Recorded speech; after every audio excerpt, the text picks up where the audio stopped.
Weltpremiere 2023. Etrusco auf Ford Transit Basis. Und hier auf der rechten Seite der Chef von Etrusco.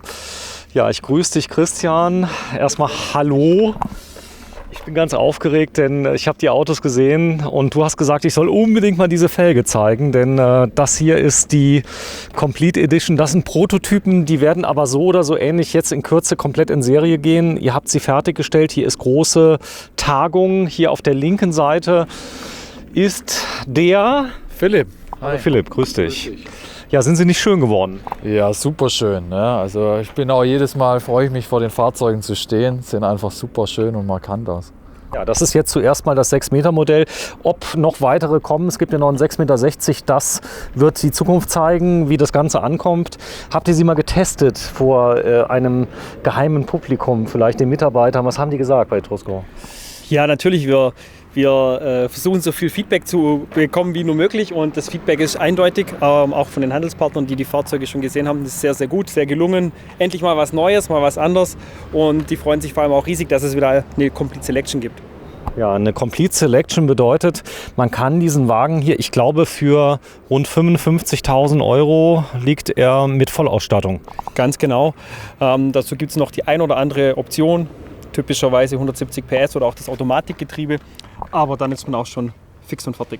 Das Coole ist, der Linke hat das Automatikgetriebe, das können wir uns gleich mal angucken, weil ich dachte, es gäbe keinen. Wir können mal hier auf die Seite gucken. Jetzt ist ja üblicherweise, gibt es die Fahrzeuge denn immer und dann liefert der Hersteller nur in weiß. Jetzt hat man hier ein wunderschönes Grau Metallic da. Philipp, komm ruhig mal mit, denn du musst dir mal das an der Seite angucken. Ihr selber seid mit dem Auto auch erst seit heute konfrontiert, oder? In Real. Ja, im Rahmen der Entwicklung war ich natürlich immer am Fahrzeug dran, aber so wie es jetzt hier steht, ist natürlich schon sehr schön, auch mal das ganz finale Produkt zu sehen. Sag mal einen Preis. Wo es losgeht, Basis. Rund 45.000 Euro sind wir im Basispreis und als Complete Selection dann rund 55.000 Euro. Also 55.000 Euro, da kriege ich dann solche Leichtmetallfelgen, die Metallic-Lackierung? Ganz genau, beziehungsweise die Serienfarbe ist weiß, optional gibt es da noch die Metallic-Lackierung in schwarz oder auch in dem Magnetic Grey, wie wir es hier sehen. Optional gibt es auch noch eine schwarze Felge, die wir hier auf dem Video sehen. Ist ein exklusives Design für uns in matt schwarz, auch mit dem Etrusco-Namendeckel und über Originalteile und Zubehör bei uns erhältlich. Er sieht aus, ohne Witz, er sieht aus wie so ein Teil aus der Hümer-Gruppe, Grand irgendwas. Du wirst wahrscheinlich wissen, was ich meine. Ja, genau. Der liegt aber bei über 100 oder bei roundabout 100, sage ich mal. Ja, genau. Also es gibt vielleicht von Proportionen vom Chassis eine ähnliche Linienführung, auch eine ähnliche krass, oder? Geometrie. Ja. Aber ja, ist sicherlich eine andere Kategorie. Der macht richtig was her, oder? Mhm. Also ich finde das so begeisternd. Du hast auch gesagt, hier film den hier, da ist die Küche innen noch nicht ganz fertig, ja. Die habt das gezeigt, aber der rechte, der ist fertig, den gucken wir uns gleich mal an. Innen komplett fertig, ja. Der ist fertig, ja. Es kommt großes Kino, ich glaube morgen, übermorgen, in den nächsten 4 Tagen ist hier viel los. Ja, wir haben die ganze internationale Presse, die Fachpresse im Bereich Reisemobil hier vor Ort in Tavernelle. So, das Ganze ist so schön. Er heißt 600 DF und das D steht für Doppelbett quer und das F typischerweise für Ford. Das habt ihr euch so ausgedacht, denn bei euch sind die Typenbezeichnungen sehr, sehr easy. Was mir besonders gut gefällt, ist sehr dezent. Also ihr habt gerade bei dem schwarzen Fahrzeug, wahrscheinlich sind die Folien ausgegangen. Ich habe gesagt, gut, dann nehmen wir doch die schwarze auch am schwarzen. Aber es sieht so gut aus, Philipp. Es ist richtig schick, oder? Ja, also ich glaube, es kommt auch ganz gut rüber, wie du es jetzt gerade hier einfängst. Es ist einfach eine schöne nochmal Schattierung, die wir da drinnen haben. Ne? Ganz edel. Auch hier hinten habt ihr das Fenster nochmal abgeklebt. Ich nehme an, das ist auch foliert hinten, oder? Ja, wenn du es jetzt hier siehst, ja, tatsächlich und hebt sich natürlich auch dadurch nochmal extra davon ab. Ja. Boah, ist der schön. Der sieht von hinten aus fast wie ein Mercedes. Also wenn Leute sagen, der Ford, der ist ja nicht schön, ja, in der Farbe, mit den Felgen und jetzt überleg mal, jetzt wären da noch Delta-Felgen drauf, ein leichtes Offroad, weißt du, die Zubehörteile, die noch irgendwie vielleicht mal kommen mit allen drum und dran, dann wird doch kein Mensch auf die Idee kommen, dass es hier losgeht beim Basispreis von rund 45.000 Euro, oder? Da hast du sicherlich recht, genau. So, wir werden gleich mal reingucken. Das Ganze mit Rückfahrkamera, das ist bestimmt hier Serie dann in dem Complete-Paket, was drin ist. Ganz genau, auch wieder hier Teil der Complete Selection. So, ich habe das Ford-Schild. Das habt ihr nicht so gemocht, oder? Ja, ich denke, das Etrusker-Pferd ist ja doch auch bekannt mittlerweile und spricht für sich. Und deshalb waren wir auch ganz stolz, hier das Etrusker-Pferd platzieren zu können. Was ich total cool finde, sind hier die Radverbreitungen, also ich sag mal, daneben steht jetzt der alte Fiat Ducato 8, ja, der jetzt da ist, der das noch nicht hat. Also der ist auch sehr, sehr, sehr schick. Aber hier muss ich doch sagen, wenn wir gleich mal reingehen, ich habe eben schon mal reingeguckt, da ist viel Platz drin. Es bietet sich auch geradezu an, ja, weil es hat also gerade Kanten, der Transit ist wirklich sehr geräumig. Hier absolut, wir haben hier wirklich ein Top-Basischassis für einen Campervan. So, guck mal hier unten, das meinte ich hier, weißt du, hier unten die Beplankungen, die so da sind, die so dem Ganzen so ein bisschen SUV-Charakter geben. Jetzt ohne Witz, Basispreis 45? Kaum zu glauben, aber wahr, ja. Und diese matt-schwarzen Elemente, die du gerade auch angesprochen hast, die nehmen wir auch in der Beklebung wieder auf, also da trifft sich dann auch die Farbe wieder. So, es gibt viele Farben. Ich würde dich jetzt nicht abfragen, welche Farben es alles gibt. Wir gucken gleich mal rein, dass wir das Ganze sehen. Wir sind unter 6 Meter Länge, was, glaube ich, ganz vielen wichtig ist. Die sagen nicht nur Fähre, sondern auch Kompaktheit im Alltag. Viele verwenden das Fahrzeug als einziges Fahrzeug. Ganz genau. Und man bekommt auf 6 Meter letztendlich auch alles unter, was man braucht. Sollen wir mal kurz hinten mal reinschauen? Einmal.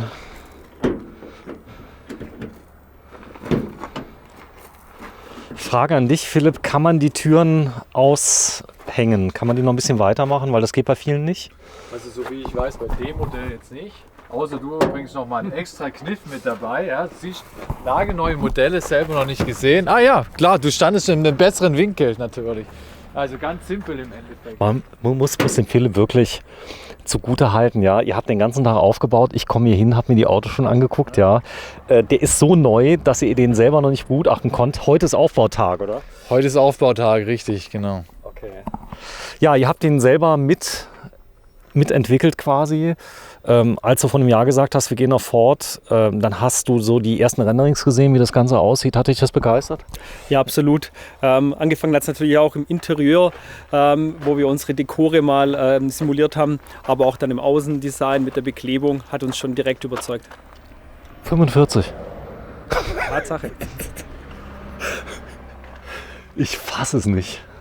So, das Ganze ist ein Produkt des Hymer-Konzerns, muss man sagen, Etrusker eine Marke des Hymer-Konzerns. Da steckt auch Hühner dahinter. Schauen die da schon mal drauf, was ihr da so macht? Ja, natürlich, wir sind auch immer stolz, unsere Fahrzeuge auch den Kollegen präsentieren zu dürfen. Ja. Ihr habt auch hier keine großen, ich sag mal, Kapriolen gemacht. Das Ganze hier, ich sag mal, ordentlich. Ihr habt den Schiffsboden mit reingemacht, ihr habt Zooösen mit drin, ihr habt solche Alu- oder Edelstahl-Abschlusskanten mit drin.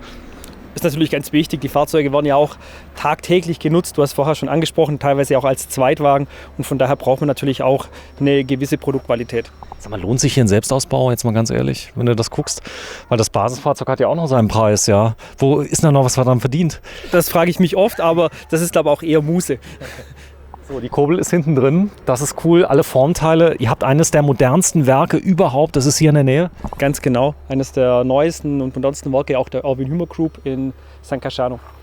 So, da oben ist übrigens die Rückfahrkamera nochmal mit einer LED mit dabei, die das Ganze nochmal beleuchtet. Ja, Gaskasten, ich mache mal ganz kurz auf, dass wir das sehen. Fahrzeug steht auf Gas und auch hier keine Kompromisse, das heißt also, du kannst hier nichts falsch machen. Also ihr habt Komponenten drin, die gibt es seit 100 Jahren. Das funktioniert alles. Ganz genau. Und das gepaart mit unserem auch modernen Produktdesign ist schon sehr, sehr einzigartig, würde ich fast sagen. So, hier vorne hast du eine Ladetrennwand. Das Ganze kann man hochklappen. Du hast eine recht breite Liegefläche mit drin. Der Ford hat den Riesenvorteil, ist vom Werk aus schon sehr breit. Das heißt, du hast nicht die Problematik, dass du da irgendwelche Backen oder sowas machen musst. Wir haben eine Liegebreite von knapp 1,90. Das ist enorm. Also wo viele, also ich sag mal, gerade jetzt auch natürlich die tollen Produkte, die bei Hymer ja im Einsatz sind von Mercedes-Benz, die Verbreitungen brauchen, das brauchst du ja alles nicht. Was natürlich auch nochmal der Stabilität zugute kommt. Viele entscheiden sich ja für einen Kastenwagen, weil das Thema Fahrsicherheit, also das Fahrzeug an sich wird ja nicht angefasst. Das heißt, du hast den kompletten Pkw-Aufbau, der ja unverändert ist, kein Aufbau, der irgendwie verändert wird. Das ist nochmal vielen Leuten ganz, ganz wichtig, dass sie sagen, sie fahren im richtigen Pkw, eigentlich Pkw/Transporter. Ganz genau, letztendlich sieht man die ganzen Änderungen, die wir vornehmen im Bereich Fenster und auch Aufbau. Und genau. So, das Fahrzeug für 45, wird das so ähnlich aussehen wie das hier jetzt? Das hier ist jetzt die Complete Edition oder wie sie heißt? Ja, wir hätten dann beispielsweise als Serienfahrzeug von außen wären wir dann in weiß, also in der Serienfarbe. Aber innen drin? Innen drin wäre die Dachschrankklappe in Holz, in einer Holzoptik und das Polster wäre dann in Aosta, das heißt in so einem schönen Steingrau. Ja. Aber im Design etwas ruhiger, etwas vorsichtiger, aber trotzdem sehr gefällig. Wie viel Prozent der Kunden entscheiden sich für Type X oder Complete? Abhängig vom Modell bis zu 70%. So, Trennklappe ist mit dabei. Philipp, würdest du mal so nett sein? Ich hoffe, die Kollegen haben meinen Prototyp das schon funktionell gemacht. Ist gemein, oder, mit Philipp? Weil er hat es noch nie probiert. Für uns alle Premiere. Und wenn ihr schimpft... Komplett wegmachen oder nur vorne? Ach, weißt du was, wir nehmen es mal ganz kurz mal zur Seite. Ich will mal gerade mal gucken, ob man das rüberlegen kann. Das geht, das ist schon mal gut. Hier auf der rechten Seite ist wahrscheinlich der Wassertank. Ich gucke mal gerade rein. Ja, da ist der Tank. Also denkt dran, es sind Prototypen. Hier vorne ist nochmal ein Regler drin, da kann man Fahrtstellung machen. Es geht. Ha. Das geht. Das wäre Platz, ja. Kannst du eigentlich dann auch komplett wegmachen. Ich mache es jetzt einfach als Beispiel. Noch besser. Stichwort Zweitwagen, wenn man auch mal etwas Größeres einkauft. So, dann habt ihr oben... Komplett durchzuladen natürlich hier. Und jetzt kannst du einladen. So, das heißt, es ginge sogar... Ein Moped oder sowas würde hier noch reingehen. Also wenn einer da wirklich Fan für ist, das ist ein bisschen verzorn, das müssen wir aber dann sehen. Habt ihr ja getestet. Aber zum Beispiel Mountainbikes, teure Mountainbikes, die man innen aufheben möchte. Teure Mountainbikes oder wenn man auch mal nur so einen Daytrip macht mit einem Stand-Up-Paddle, ist ja auch schon ideal, muss man es nicht vor Ort immer aufblasen, kann man direkt mitnehmen. Es geht ja auch um den Verlust, dass die Leute sagen, ich will es keinen drin haben. Dann habt ihr an nichts gespart, die Schiene von Dometic drin. Ist ja auch nicht ganz billig. Das heißt, also hier kann ich dann wirklich meinen USB-Adapter reinmachen, Lampen, die kann ich komplett verschieben. Genau, die kann man ganz simpel ausklicken und dann verschieben und dort einsetzen, wo man sie benötigt. Schränke Hochglanz. Über die Type X Edition wieder. Sehr beliebt. So, bitte mal schließen hier hinten. Das finde ich schon mal genial, weil du kannst viele Türen nicht ganz öffnen. Das liegt oft daran, dass die Aufbaufenster, die ja... Ach, das ist ja genial. Du kannst sie hinten gar nicht öffnen. Nee, wir haben hier die Serienfenster aus dem Ford-Portfolio genommen. Und die kann man dann wiederum von innen mit einer Jalousie verdunkeln, um einfach den automativen Charakter hervorzuheben. Okay, das heißt, du siehst von hinten direkt gar nicht, dass es jetzt ein Camper ist, je nachdem, was es ist. Genau. Ja. Deshalb auch hier nochmal die matte Beklebung auf dem dunklen Chassis bewusst ausgewählt. So ein bisschen Stealth. Unterm Radar. So, hier vorne ist der Einfüllstutzen, der da ist. Dann habt ihr hier eine tiefschwarze Tönung drin, finde ich auch gut. Ganz genau. Einfach auch hier wieder die Akzentfarben aufgenommen und so sehr automotiv gehalten. Hier sagst du, wir sind wahrscheinlich die Einzigen, die zurzeit eine Lösung haben. Fliegengitter im Ford Transit.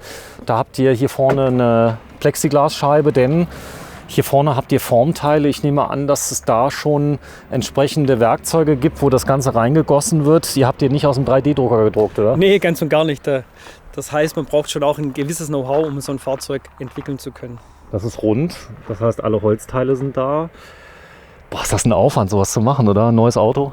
Ja, auf den ersten Blick wird man es nicht denken, aber da gehört doch einiges an Kompetenz dazu.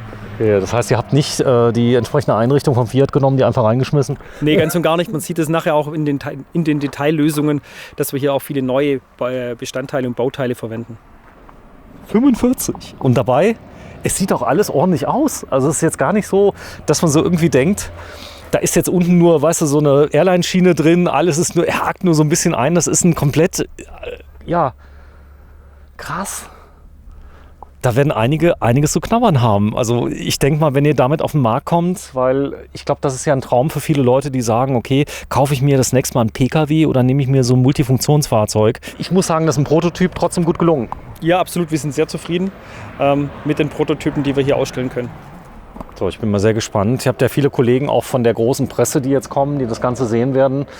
Philipp, Haben die das schon gewusst? Ich meine, du hast erzählt, du hast Fotosession schon mit dem Auto gemacht. War das eine interne Session? Das war tatsächlich eine interne Session. Den Campervan, den haben wir tatsächlich schon angekündigt. Und alles, was wir sonst hier noch sehen, das sind tatsächlich die Neuheiten, die wir jetzt allererstmalig hier vorstellen. Ich stehe mal gerade davor, das Ganze hat keinen Vorhang. Ihr habt entsprechende Verdunklungssysteme da drin. Die gibt es ja schon am Markt. Aber das Ganze kostet ja alles viel Geld. Also wir haben ein Fliegengitter mit drin, wir haben eine Heizung mit drin, wir haben den Möbelbau mit drin. Die, ich sag mal, entsprechenden Verdunklungen, das Ganze muss getestet werden. Oben die ganzen Aufbaufenster mit allem drum und dran. Ich finde das absolut begeisternd, dass das zu dem Preis geht. Also ich habe auch eben die Kollegin, die Lea, ich habe den Preis ja gesehen, da habe ich zu Lea gesagt, was habe ich gesagt? Ihr seid zu billig. Ja. Wir werden sehen, wir schaffen das letztendlich einfach über die hohe Standardisierung, hohes Volumen, geringe Varianz. Das ist der Schlüssel zu diesen Preisen. Okay, das heißt, du kannst jetzt nicht sagen, ich hätte gern, was weiß ich, die jetzt in 47 Varianten, die Küche, die gibt es nur so. Ganz genau, auch im Außendesign, das geht auch bei uns bei den Chassisfarben los. Wir bieten auch nicht das komplette Portfolio von Ford an, sondern wir konzentrieren uns auf Topseller, um hier dem Kunden auch ein gutes Preis-Leistungs-Verhältnis anbieten zu können. Grau, Silber, habt ihr so? Wir haben in der Serie Weiß, dann haben wir das Magnetic Grey, wir haben noch Black und dann gibt es hinterher noch eine kleine Überraschung. Aha. So, dann bin ich wahrscheinlich schon weg, wenn ich hier höre. Was ich gut finde, Einparkhilfe ist da, Kamera ist da, Xenon ist da, Automatik hat er hier.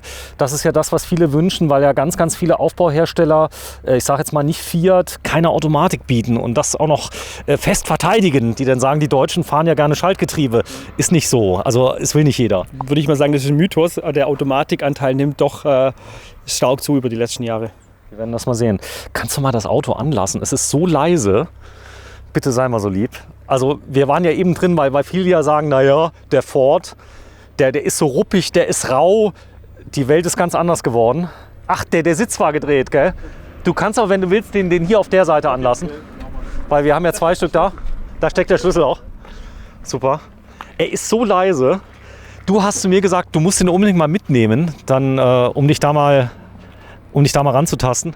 Ja, ich würde auch gerne den nächsten Trip mit dem machen tatsächlich. Ja. So, der Motor läuft gerade, richtig? Der Motor läuft, genau. Krass. Ich muss mal fragen, Christian, der Motor läuft. Ja, tatsächlich, er läuft. Hier der Beweis. Der Beweis, warte. Drehzahlmesser ist Da ist er, wenn du mal gerade ein bisschen Gas gibst. Warte mal, ich komme mal zu dir rein. Warte mal kurz. Er ist so leise geworden. Der läuft wirklich. Oh mein Gott, ich muss mich da selber davon überzeugen. Das ist doch krass. Ja, kaum zu hören. Sehr gut isoliert. So, wenn du mal gerade auf 2000 Umdrehungen gehst. So, das sind ja 2000. Wahrscheinlich fährst du so um die 1500 bei 90. Das ist so der. Wenn du mal gerade ein paar Meter vorfährst. Das ist ein Prototyp, ja, gell? Ja, aber er fährt. Er fährt. Ach, der hat eine Einparkhilfe. Ja. Sehr schön zu sehen. Wir können auch gleich nochmal die Rückfahrkamera zeigen. So, da hat digitales Display in der Mitte. Warte, ich zeig's mal gerade. Digitales Display. Lauter Helferlein-Kamera vorne habe ich gesehen. Ja, nochmal die ganze Etruskos, die hier rumstehen und auch wirklich sehr schön zu sehen, auch hier mit dem Einschlagwinkel. Ach, der geht mit. Genau, das ist nicht alles stark. schön mit. Also alles sehr automotiv, so wie man es letztendlich aus dem PKW kennt. Leider nur auf Italienisch, muss man sagen, weil Ford ja nur in Italien ausliefert. Umstellung kein Problem. Okay. Wir sind auch gerade in Tavernelle Val di Pesa. Das ist im Moment, wo wir das Ganze vorführen. Heute übrigens 28. Wir dürfen die Videos aber nicht vor dem 30. senden. Das ist so, es gibt eine kleine Pressesperre, die wir reingemacht haben. Was erwartest du, was die sagen werden? Weil ich meine, es gibt ja immer Leute, die ein bisschen was zu mäkeln haben, die dann sagen, oh, mag ich nicht. Aber jetzt habt ihr 2 Top-Marken. Ihr habt den Fiat Ducato 8, ihr habt diesen tollen Ford Transit, der da ist. Ja, wir sind sehr gespannt auf das Feedback der Presse, aber auch vorweg gab es schon durchweg positives Feedback. Auch die Teilnehmerquote ist sehr, sehr hoch und die freuen sich alle auf die neuen Produkte von Etrusco. Die wissen, dass es Teilintegrierte gibt, auch auf Ford? Der eine oder andere hat es mitbekommen, Ja. Aber ja. Gut, die werden ja auch fragen, wenn die jetzt hier weit anreisen, mit allem drum und dran.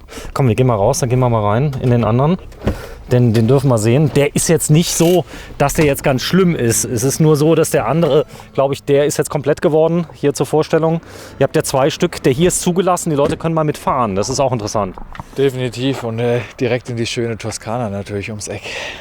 Ich zeig's mal gerade. Hier, das ist übrigens der Ausblick. Einmal die Hauptstraße, aber hier sind lauter Berge. Hier ist quasi schon nicht mehr Winter, was man ja in Deutschland hat. Jetzt bei uns sind es ja gerade 19 Grad. Hier waren es 25 Grad heute. Heute Mittag war strahlender Sonnenschein, schönstes Wetter. Ja. Und selbst jetzt kann man noch mit T-Shirt dastehen. Es wird leicht fröstelig am Abend, aber trotzdem schönstes Wetter. Ja. Boah, ist das schön. Oben DAB Plus Antenne, GPS-Antenne drauf. Komm, wir gehen mal rein. Philipp, du bist der große Mann. Du bleibst noch bitte hinter mir, Christian. Ich brauche dich mal gerade. Du kannst gerne mal vorgehen.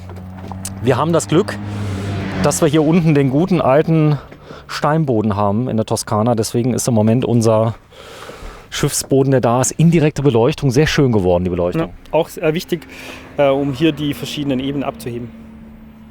So, das Polster heißt wie? Emilia.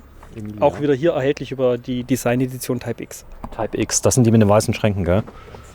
So, du bist 1,85 Meter. Hier sieht man die Stehhöhe. Das ist schon sehr angenehm hier drin. Kann man sagen. Also wenn du mal gerade mit der Hand hochgehst, bitte. Du kommst kaum hoch. Ja, wir können noch Basketball hier drin spielen. Ne? So, jetzt wird es viele geben, die sagen, naja, Querbetten, ich will ja Längsbetten, aber ich sag mal, im Moment war jetzt der 6 Meter mal der erste, den ihr rausgebracht habt. Ganz genau. Und wir schauen mal, was die Zukunft bringt. So, hier oben, das sind die Formteile, mussten alle angepasst werden.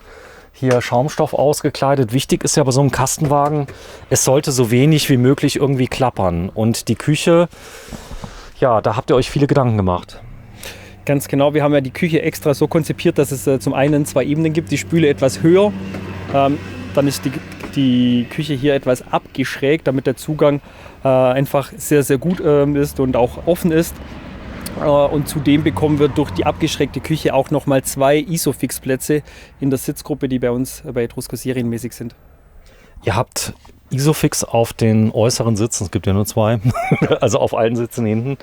Das Ganze abgeschrägt bedeutet, du sitzt da nicht ganz gerade drauf, sondern sehr angenehm. Philipp, wenn du dich mal reinsetzt, du bist ja zum Glück unser großes Model, der Marketingmann hier von Etrusco. Das geht, oder? Ja, das geht. Muss ein bisschen einstellen natürlich dann noch, aber man sitzt angenehm. Gut, im Zweifel würde man ja die Personen verteilen, die vielleicht ein bisschen kleiner sind hinten. Sind ja oft die Kinder, die müssen ja hinten sitzen. Naja. Du sitzt auch gerade auf meinem Lieblingsplatz tatsächlich. Ah, wir können ja gleich mal tauschen. So, dann habt ihr ein großes Fenster. Das ist, glaube ich, Pflicht, wenn man fährt. Die Leute müssen rausgucken können. So steht es, glaube ich, in den Zulassungen.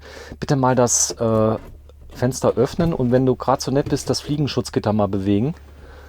Seitsfenster habt ihr gewählt, auch nicht gerade die billigsten? Nee, wie gesagt, bei Etrusco immer wichtig, dass wir eine gute Produktqualität auch haben bei den Zulieferern und hier wird bei uns sicher nicht gespart. So, da vorne ist der Sensor für die Truma, das heißt, die geht automatisch aus, wenn das Fenster geöffnet wird. Das hat einen netten Vorteil, dass die Abgase nicht ins Fahrzeug können. Ja, sehr sinnvoll, würde ich mal dazu sagen. Ja? Warte, ich zeig mal. Also da in der Küche habt ihr lange rumdesignt. Das kann ich auch vorstellen, weil hier gilt es ja wirklich im ersten Moment ein großes Platzgefühl zu schaffen. Und durch die ganz offene Blickachse sind die 6 Meter, wirken dann auch wirklich wie 6 Meter. Ja, auf das Thema legen wir immer Wert. Wir haben es auch vorher schon mit den anderen Fahrzeugen. Die offenen Blickachsen sind bei uns immer im Fokus der Produktentwicklung. Und was hast du für ein Feeling? Wie wird es ankommen? Sehr gutes. Ich kann es kaum erwarten, selber mit einem Etrusco Campervan auf Ford zu starten. Guck mal, hier an der Seite habt ihr hier so Silberkanten mit drin. Das erwartest du ja nicht bei der Preisklasse 45, oder? Ja, aber ganz, ganz wichtig, auch unsere Kunden, die wissen das sehr, sehr zu schätzen. Auch dieses Thema Bicolor, die Hochglanzklappen, dann das sandfarbene Dekor in Kombination wieder mit der Kante Metalloptik und die Steinoptik auf der Arbeitsplatte kommt schon sehr, sehr gut an. Kommt schon sehr gut.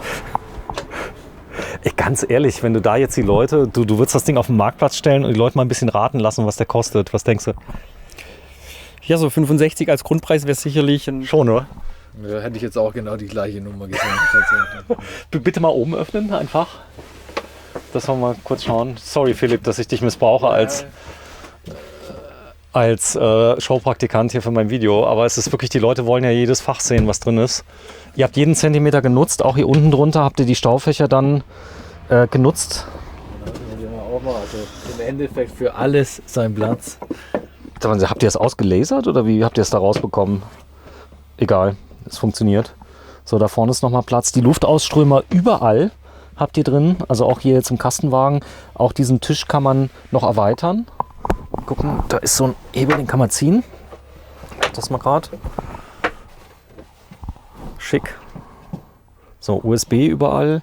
Dann die Küche. Da ist ja normalerweise oft mit großen Einschränkungen zu rechnen, wenn du... Ach, ihr habt da den Dometic-Kühlschrank, den neuen drin.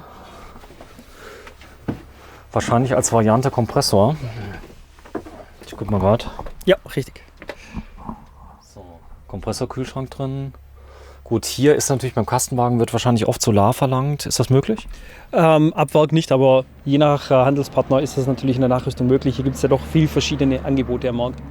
Ja, ob Flachtechnik oder was weiß ich alles. So, eine Piezo-Zündung. Richtig, ganz genau. Warum ich das so betone, ist nicht unbedingt notwendig. Ihr habt aber den einen oder anderen habt ihr ohne. Das hängt auch teilweise an einem Zulieferer, aber hier im Ford Campervan haben wir uns bewusst für das Modell entschieden. So, bitte mal den Schrank öffnen. 6 Meter Länge. Alles mit Softclose. Softclose. Hier oben 3 Schränke. Auch da mal bitte öffnen. Absolute Premiere. Die Höhe ist schon begeisternd, oder? Von dem Auto. Dann Häfelebeschläge. Vollkorpusmöbel. Das heißt, das Blech muss man nicht zwingend sehen, oder? Nee, das sollte nicht der Fall sein bei einem Fahrzeug in dieser Preisklasse. Also trotz dieser Preisklasse. So, dann das Bett. Jetzt ist es ja so, es ist schon echt groß. Philipp, könntest du einmal ausnahmsweise, ich weiß, vielleicht wenn du die Schuhe... Machen wir die Schuhe raus. Wenn wir schon mit Schuhen reingelaufen sind, ja. Das stimmt. Guter Sitte auch nicht macht im Regelfall. So, jetzt haben wir nämlich ein tolles Model, 1,85 Meter. Und das hier sind Querbetten. Rein, jetzt zumindest richtig eingehakt von vorher. So, jetzt bist du ja der größte anzunehmende Unfall, du bist lang. Ja. Jetzt würdest du aber nicht so schlafen, oder? Nee, also im Regelfall nicht mehr auch etwas angewinkelter. Auf dem Arm. Hier oben große Ablage, 1, 2 Hekis mit drin, was immer gut ist. Das heißt, auch hier könnte man natürlich in der Nachrüstung dann noch einen Motorlüfter reinmachen. Der Fachhändler freut sich, Anfragen bitte stellen. So ist, ihr habt 50 Fachhändler, die können das modifizieren, die meisten. Rausfallschutz habt ihr mit drin, finde ich auch immer praktisch, weil die Kinder können hier, das ist kein Handtuch, doch ginge auch. Ist für mich ist ja ganz klar Standard eigentlich, würde ich sagen, genau. Die Schiene. Ja, leider kein Bad drin. Nee, doch, es hat ein Bad. Warte mal, jetzt muss ich mal gucken. Dusche ist... Ihr habt euch für das schönste Konzept aller Zeiten entschieden. Ihr habt einen Vorhang genommen, den man für 8 € austauschen kann, der einfach umlaufend geht. Das habe ich jetzt soweit verstanden. Dann ist dieser... Da darfst du ins Heck treten, wenn ich nicht stimme. Also das ziehst du raus, das wird dann gleich die Dusche, richtig? Ganz genau. Oben Okay. ist die Halterung. Wenn du mal gerade reingehst, geh mal bitte rein. Ach so, Philipp soll rein. Er hat auf dich gezeigt. Ja, ja. Aber nicht, dass ich noch nach den Schuhen noch mehr ausziehen muss. Gleich. Ja, aber Schuh ruhig mal auslassen, weil du wirst ja nicht mit Schuhen duschen. So, ich zeig mal gerade, das ist der Philipp. 1 Meter. Krass, wie groß es ist. Ja, ja. Und hier haben wir auch wieder natürlich das Holzband, was ich im Regelfall auch rausnehme. Nochmal, du bist jetzt ungefähr knapper 8 bis 10 Zentimeter höher. Trotzdem hast du hier Stehhöhe, so dass ein 2 Meter Mann rein könnte. Und das ist ja mal ein großes Bad. Ja, ganz genau. Man sieht auch hier, die Dusche hat auch eine gute Höhe, die Duschbrause. So, und jetzt bitte einmal den Vorhang schließen, weil die Leute wollen bestimmt wissen, ob... Das ist natürlich jetzt so ein bisschen der Act. Ja, weil das machst du eigentlich zu. Genau, das mache ich zu. Ich mache mal ein Stück weit davon zu. Ja. Sag mal, ihr habt ein Bad geschaffen, was man auch benutzen kann auf einem 6 Meter Auto.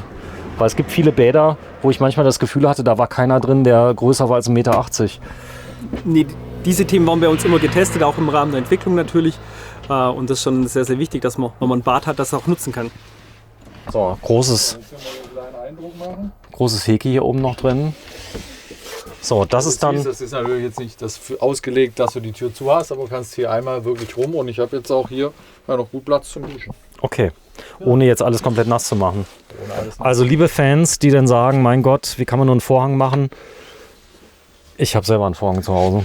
Und das Coole ist, wenn er mal, ich sag mal, nicht mehr so schön ist, kannst du ihn abmachen, waschen. Er klappert nicht. Das ist auch ein Riesenvorteil. Also gerade, ich kenn so viel, ich sag mal, Spezialsysteme, die eingebaut werden, die unglaublich anfangen zu klappern, wo du dann hingehst und dauernd irgendwelche Geräusche hörst. Und man darf nicht vergessen, wir befinden uns hier auf einer Fahrzeuglänge von ca. 6 Meter oder von knapp 6 Meter. Da gibt es natürlich auch wieder physische Grenzen. So, ich setze mich mal kurz auf den Liegenplatz von Philipp. Hier drauf, guck noch mal hier durch. Philipp, das hättest du mir sagen können, dass ihr so ein Auto hier habt. Ja, ein bisschen Überraschungen muss man ja auch offen lassen, oder? Hättest du sagen können, wir haben ein 6-Meter-Auto, was 45 kostet. Gut, da kommt allerdings noch dazu der Transport, muss man auch fairerweise sagen. Der ist roundabout 1000 Euro, kann man ungefähr sagen. Vielleicht sogar noch ein bisschen teurer, je nachdem wie der Preis ist. Das bitte beim Händler fragen, oder?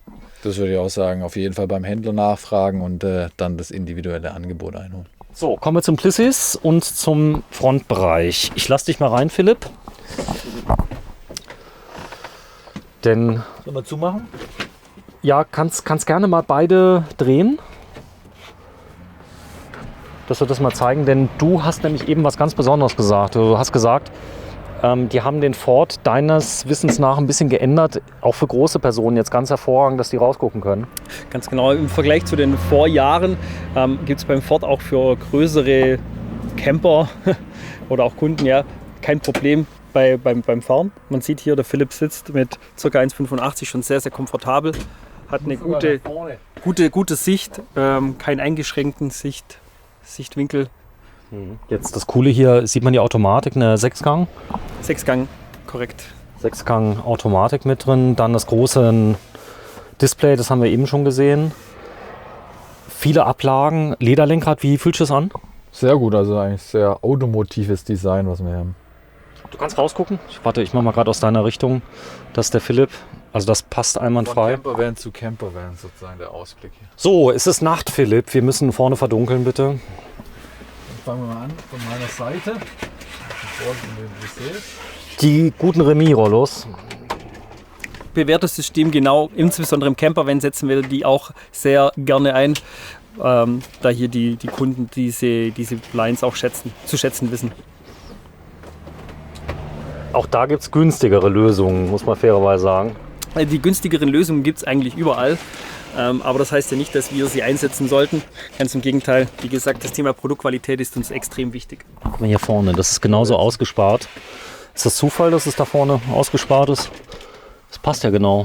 Das passt genau, da gibt es auch verschiedene Varianten, abhängig vom Licht- und Regensensor.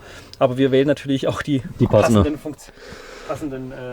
Remis-Blinds an. So, Flaschenhalter übrigens und so weiter. Jetzt hast du komplett zugemacht, jetzt ist aber ganz schön dunkel. Ja, tolle Lösung. Das heißt, du kannst ruckzuck verdunkeln. Du hast einen, ich denke, mehr als wettbewerbsfähigen Preis. Du hast einen Schaut-Elektroblock drin, also was Ordentliches. Ja, kommen wir nochmal ganz kurz zur Heizung. Truma Kombi 4 ist mit drin. Gas. Also die am besten gehende Heizung überhaupt, die du auch nicht hörst, weil viele sagen ja, eine Luftheizung, die müssen sich mal reinsetzen, das Ganze mal ausprobieren, die sagen, ja, ich brauche doch unbedingt eine Alde, eine Fußbodenheizung, keine Ahnung. Das ist eine Frage des Konzeptes, wie du auch diese ganzen Luftleitungen anordnest in so einem Auto. Das heißt also, auch hier habt ihr euch viele Gedanken gemacht, habt natürlich viel Erfahrung aus dem Bereich Fiat auch, oder? Ja, wir haben ja letztendlich auch über die letzten Jahre eine gute Kompetenz aufgebaut in diesem Bereich. Optional würde es dennoch auch nochmal die Truma Kombi 6e geben. 6e, also die größere Variante, damit auch Elektroblock. Ja, Thema Zuladung, Gesamtgewicht und so weiter wird erst in Kürze veröffentlicht. Das sind alles Prototypen, die im Moment draußen kommen. Aber eins ist klar, Auto ist unter 3,5 Tonnen. Korrekt, im Bereich der 6 Meter Campervans ja sowieso. Und da sind wir sehr gut aufgestellt. So, und das Ganze ist natürlich auch so angebracht, dass man noch ordentlich Zuladung hat. Ich gebe dir recht, die schwarzen Felgen sind schöner. Vor allem mit dem Etrusko-Pferdchen. So. Guck mal auf die Uhr. 28. März 2022. Die Sonne scheint jetzt auf die Fahrzeuge drauf. Und eins ist klar, Black Cars look better in the shade. Eindeutig. Das ist wirklich eine Ansage. Das heißt also, wenn ich ein paar Extras reinmache, ach, vielleicht noch ganz wichtig, Philipp, ihr habt euch ja Gedanken gemacht. Viele wollen ja den großen Motor haben. Ja, der große Motor kostet gerade mal, glaube ich, ein Tausender mehr. Das heißt, du hast den, ich glaube, 180 oder was hast du? 170 PS. 170 PS statt 130. Genau. Und die Automatik liegt gerade mal bei, ich glaube, 2000 Euro mehr. Und 2000 Euro, ganz genau. Okay, das heißt, du hast für einen, ich sag mal, reasonable price, wie der, ich sag mal, Amerikaner sagt, hast du für ein, ich muss immer aufpassen, für kleines Geld kann man jetzt auch nicht sagen, aber wenn das jemand wirklich haben möchte und sagt, okay, das ist mein einziges Auto auf 6 Meter Länge, dann will er vielleicht auch die Automatik haben und die ganzen Helferlein mit allem drum und dran. Also du kannst sagen, rund 55, dann hast du schon eine Top-Ausstattung. Also eine Top-Ausstattung und ein Top-Urlaub danach. So, 50 Mal in Deutschland. Wir sind jetzt hier in der Toskana. Morgen geht's weiter. 15 Autos habt ihr mir hingestellt. Marathon. Toll, was ihr gemacht habt. Also ich hätte es nicht gedacht, dass es so schön ist, weil ich dachte, ich könnte mich heute auf die faule Haut legen. Nein, wir mussten heute schon produzieren. Ja, wir haben extra was vorbereitet für dich und wir freuen uns vor allem auch auf morgen. So, hier steht da 600 DF von Etrusco, Weltpremiere hier aus dem schönen Italien. Tschüss.